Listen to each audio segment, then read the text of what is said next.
It's effectively opening weekend of Big 12 conference play, and we're about to predict every single game, including a massive upset. This is Locked On Big 12.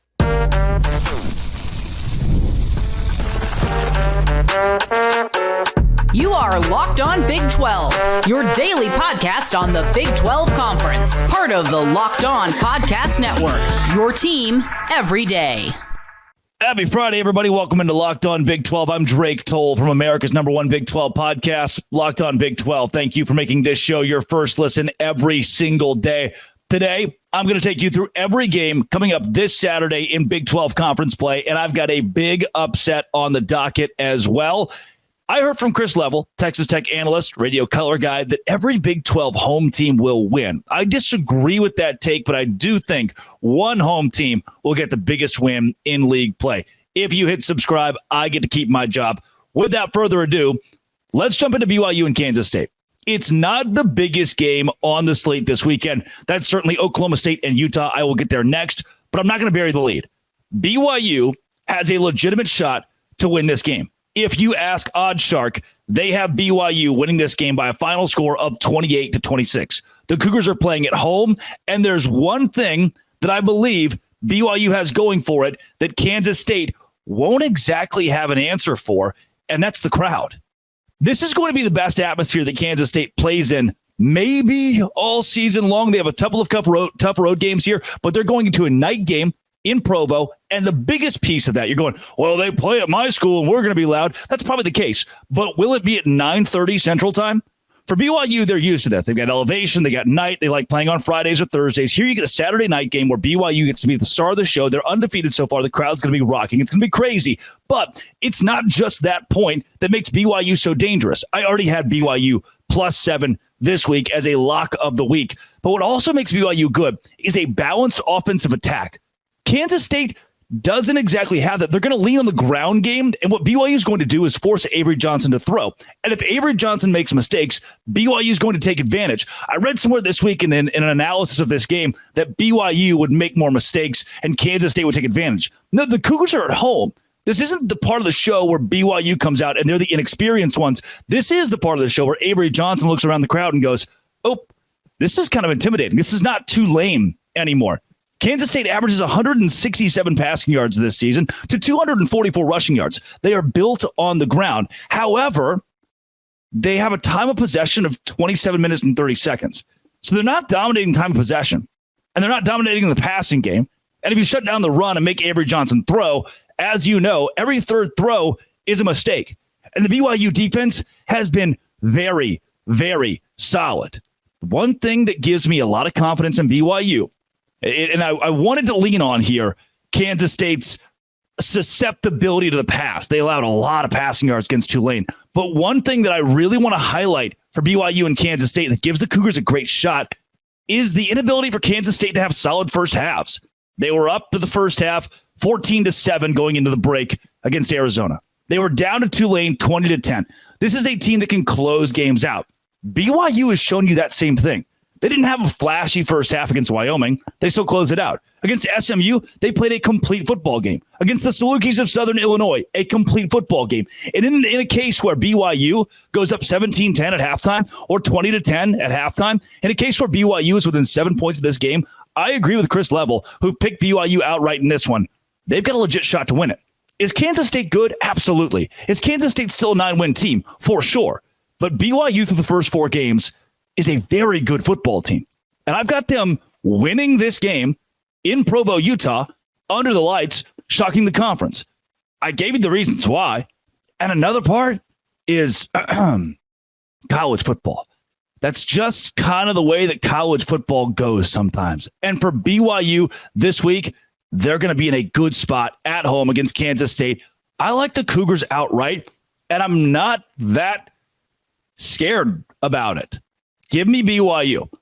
Oklahoma State and Utah this week.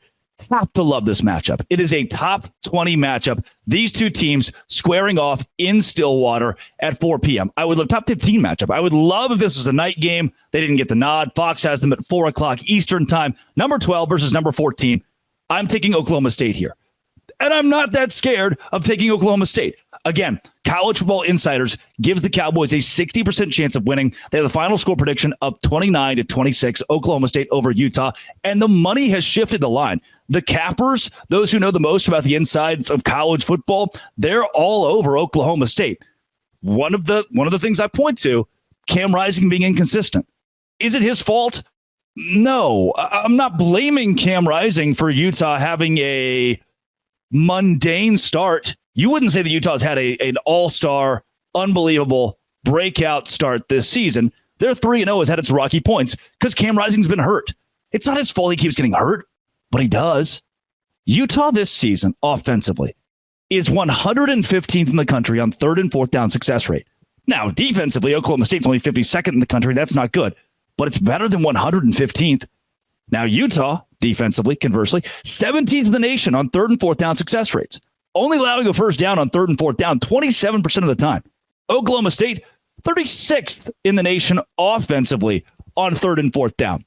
The way those stats line up, in Stillwater, Oklahoma State has the advantage on late downs.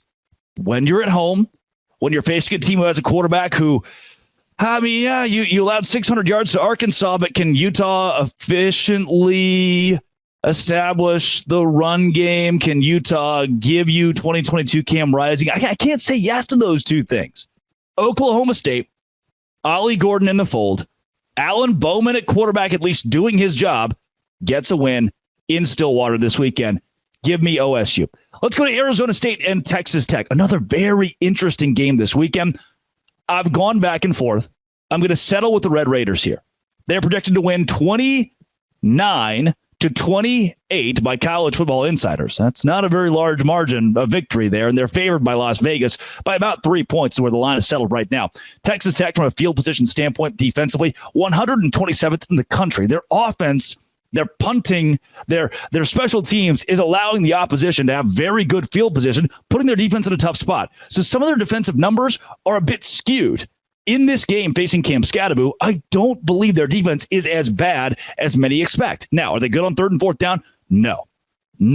But I don't know if I can trust Sam Levitt and Arizona State's offense on 3rd and 4th down. Cam Scadaboo's great, but on 3rd and 7, 3rd and 8, the ball in Levitt's hands, I'm not exactly excited. And for Arizona State, their defense is 71st in the country on 3rd and 4th down. Texas Tech's offense is 23rd in the country. This is going to be a high-scoring game because both these teams offensively are good on late downs. Defensively are bad on late downs. They can't close things out. These are two defenses I don't trust. Two offenses that have shown inconsistencies. Can Sam Levitt be that guy? I don't know. Scadaboo can. Taj Brooks can. Can Barry Morton be that guy? I still don't know. He was against North Texas. In this game, err on the side of the home team. Take Texas Tech in what I think will be a shootout, but if Arizona State wins, I won't be shocked. Houston and Cincinnati. I'm gonna reverse. I'm pivoting. I have seen at both OddsShark and College Football Insiders, they've got Houston projected to win this game by double digits at Cincinnati. And I'm going to struggle to go against the computer model. While earlier this week, I put it as one of my locks of the week because I had a gut feeling on Cincinnati. I'm coming off of that now and giving Houston the nod. Now, College Football Insiders, where OddsShark has Houston winning by like 18, Insiders has them winning by 1, and has this being a 24-23 game in favor of the Cougars on the road. Who's the better team? It's tough. Both of their numbers aren't very good, not shocking to you. And on 3rd and 4th down success, here's where I like Houston. Their defense is 32nd in the country. They get off the field. Their offense needs a lot of help. It's not very good. But Cincinnati's defense in the second half particularly hasn't been great. Not stellar. I'm going to lean Houston here and Willie Fritz. Again, the turmoil with Scott Satterfield being definitely on the hot seat and the buyout being so large, that might be the only thing that keeps him in Cincinnati. I'm erring on the side of the Cougars right now, but again, a coin flip. Kansas and West Virginia. The battle of two teams that don't want to start with a record of 1-3. I'm going Kansas here. I have trusted Kansas against UNLV, which felt easy, right? I trusted Kansas against Illinois. They lost that game. Here, they're projected to win by 4 points. 29-25 against West Virginia. Per College Football Insiders, they have a 62% chance of victory. Kansas offense has not been very good. Kansas defense has been solid. Again, their defensive field position ranking is 103rd in the country. Why? Their offense, their special teams is putting the defense in a tough spot, yet the defense is still very efficient. Top 50 in the country against the rush so far. They're at 55 against the drop back. If they're going to win at West Virginia, they're going to have to contain Garrett Green, contain the running attack of West Virginia. West Virginia, that honestly has been misused. I haven't seen coaching moves enough from West Virginia offensively, or really Kansas offensively, to say that this game should hit the over. Defensively, I'm going to err on the team that has the better defense, and that's the Kansas Jayhawks. That's the unit that's kept them in games this season. That's the unit that I think gives Kansas a slight edge on Saturday. Give me Kansas over West Virginia. Iowa State, Arkansas State. I do believe Arkansas State covers 21. They only lost to Michigan by 10. They got a very good offense. Iowa State's defense is good. Call this a low-scoring game. If it's 24-16, Iowa State wins. Wouldn't be shocked. Still a quality win because Arkansas State is not a bad team under Butch Jones.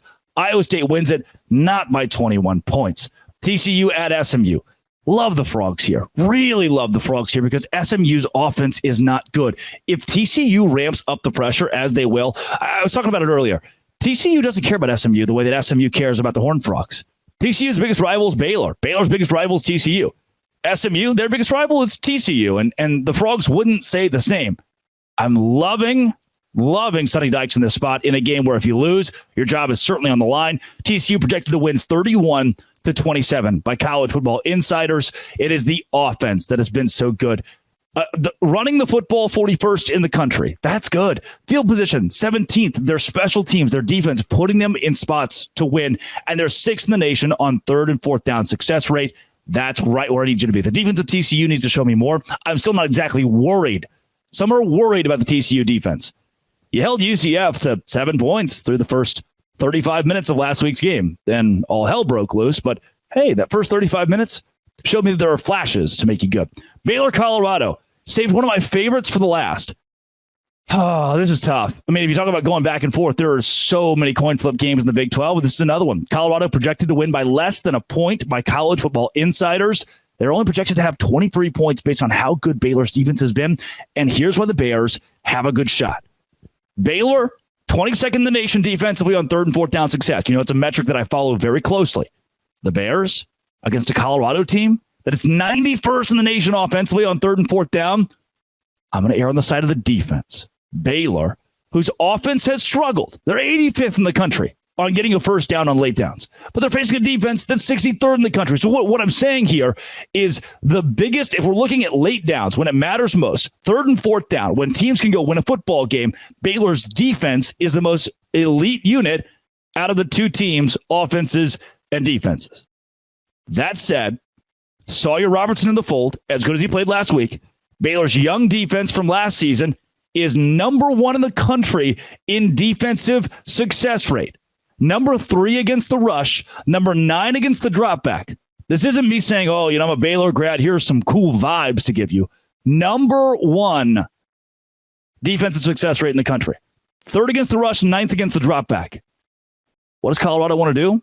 They want to drop back. They want to run with Shedeur Sanders. They want to try to establish the run game with somebody or something. I don't think they can do it. I've got Baylor going on the road and proving that Colorado isn't exactly back yet, and the Bears have a real shot at a bowl game, and will probably get there. I had Colorado picked to win this game preseason. Haven't seen enough out of the Buffs. The Baylor defense has shown me a lot from that Utah game, the Tarleton game to Utah, to last week against an Air Force squad that's a perennial 10-win program. I want the Bears in Boulder in a close game, 24-20, 2016. Colorado only scored 10 against Nebraska. I don't think it's crazy to think the Buffs don't score above 21 this week. And in that case, Baylor's got a shot against the Colorado defense. Today's show is brought to you by FanDuel. FanDuel is the number 1 place to go and place that bet that you want to place on those teams that I just named.